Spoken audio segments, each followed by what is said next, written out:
Hi everyone, welcome back to the channel.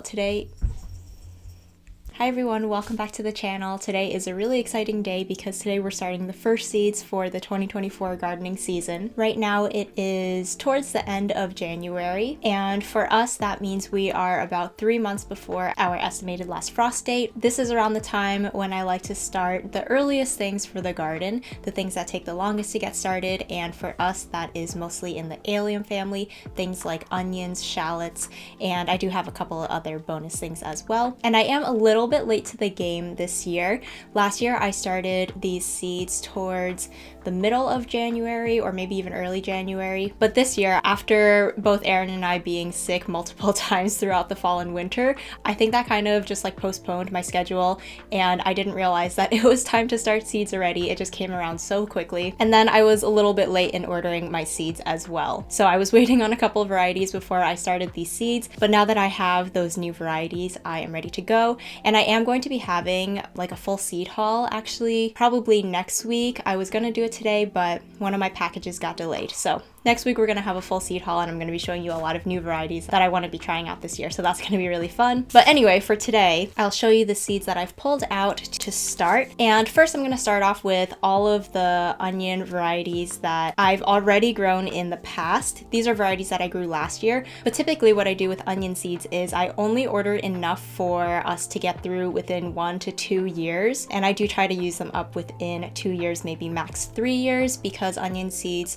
do deteriorate in their germination rate as time goes on. Even though my seeds are, I think, pretty properly stored, they're inside and they're in a dry container, I have found that the germination rate has dropped pretty significantly if you wait even 1 year. So anyway, these are my leftover seeds from last year, and I'm just going to be using them up just to make sure they don't go to waste. So let's get started. The first one I have is a yellow onion called Calibra. This is the main yellow onion I grew last year. It did pretty well. I got a couple of big ones. I was pretty happy with those, and they stored pretty well. Just a pretty typical yellow onion, I think. And then next I have a white onion called Sierra Blanca, and white onions typically don't store very well, so white onions I like to grow just a handful, maybe like a few dozen of them, and I'll use them throughout the summer. They're really good for grilling or just cooking fresh, using them in fresh salsas, or just like grabbing one to add to a stir fry, maybe putting them in some burgers. So yeah, there are a lot of uses for them. I just don't plan on storing them throughout the winter. Usually for storage onions, I will rely mostly on my yellow onions, and I like to grow mostly those because I find they do last the longest. So those are my two onion varieties from last year, and then I have a couple of other things in the allium family.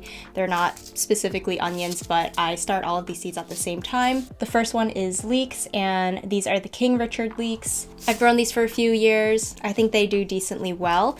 Last year I did grow 2 different types of leeks. The other one was Giant Musselburgh, but I didn't really see too much of a difference between the 2 leeks. They both kind of perform the same. So I'm just going to be using up these seeds because they are older, and I'm just going to be doing one variety of leeks this year and doing fewer of them, I think, because with leeks I have found that I have had more issues with onion maggots or like onion flies, and they tend to get into the layers of the leeks, and they're really annoying to get out.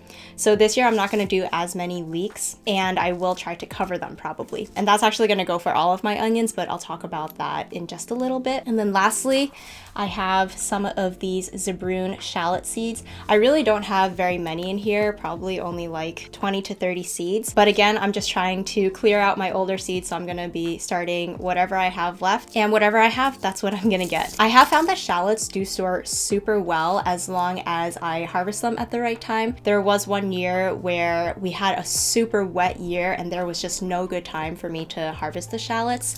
I ended up harvesting them when the ground was really wet, and they didn't store super well, but the year before I had harvested them and they were dried properly, and I think they lasted like up to 6 months. So they're really good for long storage if that's what you want. All right, so moving on to the new varieties that I picked up for this year to try.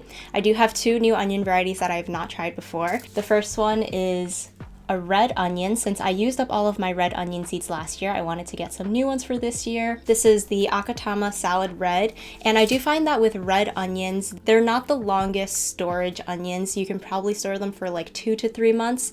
So kind of similarly to the white onions, I try to grow fewer of those, and then I will try to use them up sooner than the yellow onions throughout the fall and winter. So yeah, that's the red onion I'm going to be growing this year. And then I picked up another variety of yellow onions since I didn't have that many seeds. Yellow onions are probably the ones that I primarily grow since they tend to store the longest, and I use them a lot for cooking. So the variety I picked up this year is the Texas Early Grano Onion. I really just picked this one because I thought it would do well in our area. For onions, you really have to pay attention to whether they're short, intermediate, or long day onions, and this all has to do with your latitude because onions need a certain number of daylight hours in order to start bulbing. So if you've ever had trouble growing onions before, make sure you're getting the right kind for your location. Generally, if you're in the southern US, you would grow short day onions, and if you're like higher north, you would grow long day onions. We're kind of in the middle, so intermediate day onions are actually the best type of onions for us. But if I was to like go one way or the other, long or short day, I would definitely go for short day onions for us, just to make sure that they get triggered to grow, because I think that the worst thing that would happen with short day onions is they're just ready to harvest earlier than intermediate day onions. I could be wrong with that, but I definitely wouldn't want to grow long day onions where we are because we would just never get the right daylight hours in the summer for them to start bulbing up. So I don't think they would do well. So yeah, pretty much all of my onion varieties, I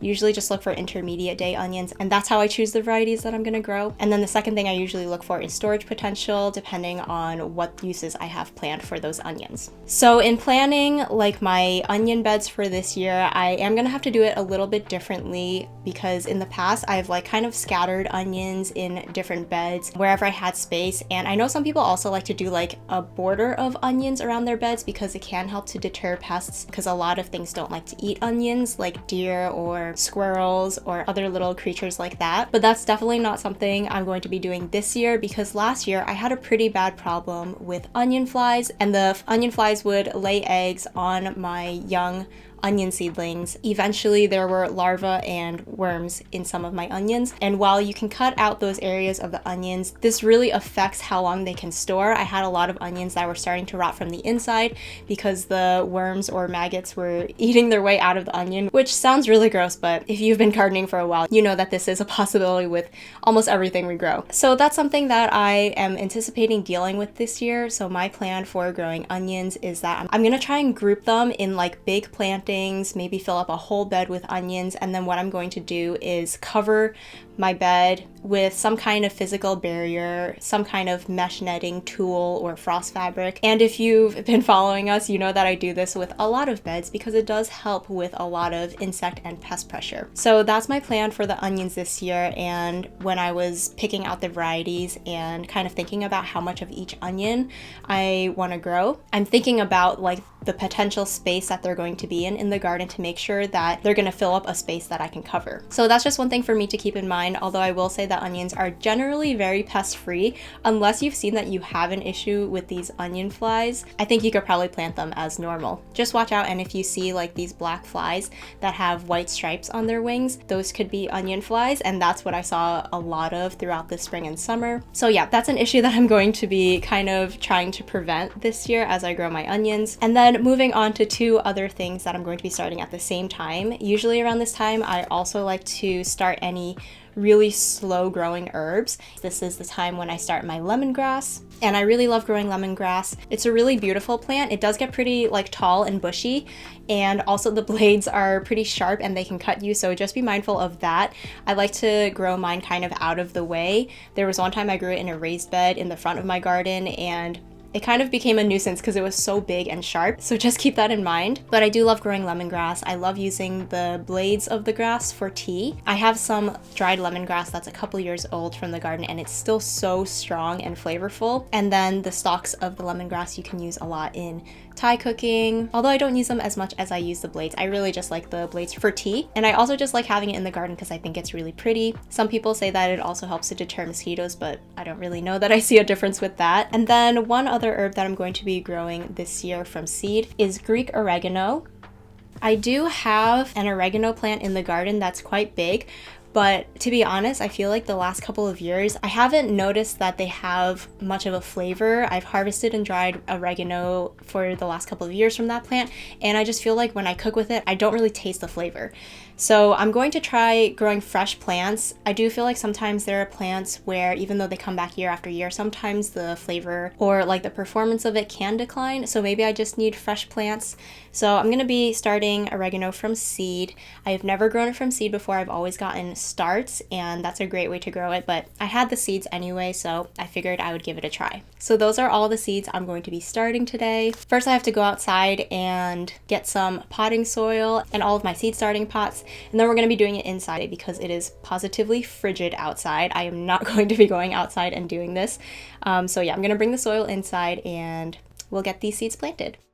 I brought in some potting soil from outside, but because it's been so cold out, it was completely frozen into a block. So I did have to pour some hot water over it and just let it defrost for a couple of hours before I was ready to work with it. And I am just using regular potting soil here, not seed starting mix. I just tend to use potting soil because you can get larger bags of it, so it's cheaper. And as long as it's good quality potting soil without a lot of big pieces in it, I find that it works just fine for most seeds. And while I'm waiting for the soil to defrost, I'm also going to go ahead and write out all of my plant tags. And I will leave links for some of my favorite seed starting materials down in the description box if you're interested, including these tags as well as garden markers, which I find are very fade resistant. And now I have my prepared pots. I have a variety of sizes here. I have some smaller ones for the onion varieties I'm not going to grow as many of. And then I have a larger size, but you also don't have to use specifically seed starting cups. It's really easy to just repurpose any kind of materials. So I also just have an old milk carton that I've cut the top off of, and you can add holes to the bottom of this for drainage if you want. And you'll notice that I don't have a lot of pots here. I really just have one pot per variety of onion or plant that I'm growing. And I'm going to really crowd them in, which I'll show you later on. For now, I'm just going to fill in my pots almost all the way to the top, just leaving about like 1/4 to 1/2 inch, just so I have space to cover my seeds up with soil later on. So now going through the varieties, I'm going to start sprinkling in my onion seeds, and you'll see here that I am seeding a lot of seeds for each of these containers. For onions, you really don't have to worry about spacing them out. We're going to be separating them out later on when we go to plant them, and the seedlings are very easy to separate out because the roots don't tangle with each other. So this is a great way to start a ton of seedlings in a very, very small space. You'll see in my largest container, I probably put a couple hundred onion seedlings in there, and they're gonna grow in this container for probably about 2 months. So you can start an insane amount of seeds in such a small space, which I really love about starting onions. For any of the varieties where I have older seeds, I am making sure to seed extra heavily as well, putting in 50% or maybe even double of the number of plants that I want in the end, just in case some of those seeds don't germinate.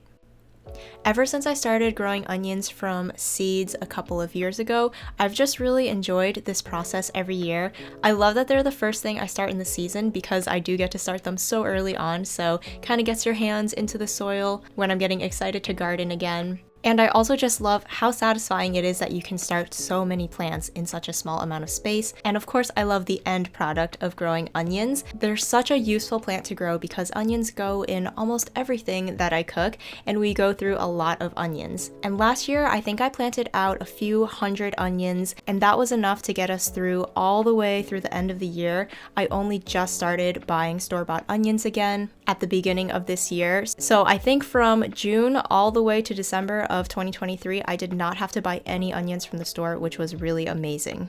And then lastly, another thing that I love about onions is that you can pretty much use the plant at any stage of growth, starting from when they're just little seedlings. You can trim off the ends and kind of use them as chives. When they get a little larger, you can also harvest the green onion tops and use them as green onions. And then as the onions are growing, you can harvest them at pretty much any size. They might be a little smaller if you harvest them early, but they're definitely still usable. And then of course, when they're all ready to harvest, they're really fun because you get one big harvest all at once, which is always really awesome. So all of the onion seeds are going to be covered with a thin layer of soil, and so will the lemongrass seeds. The only one that's going to be different are these Greek oregano seeds, because you can see they are super tiny, and I also read on the back of the seed packet that they do need light to germinate. So what I'm going to do is just sprinkle some of those seeds on top of the soil and then pat them in and make sure I don't cover those with soil. For the lemongrass, I do like to sow these seeds pretty thickly so that I get a nice thick bushy plant, and sometimes I can even separate out my seedlings into 2 different portions so I can have 2 different clusters of lemongrass when I go out to plant them in the garden. So now it's just time to cover up all of the pots except for the Greek oregano, and I'm just going to do a tiny little sprinkling of potting soil on top of each of these. So now these seedlings are going to be growing indoors for the next 2 to 2.5 months. Once they germinate, I'm going to put them under some grow lights so that they grow nice and strong indoors.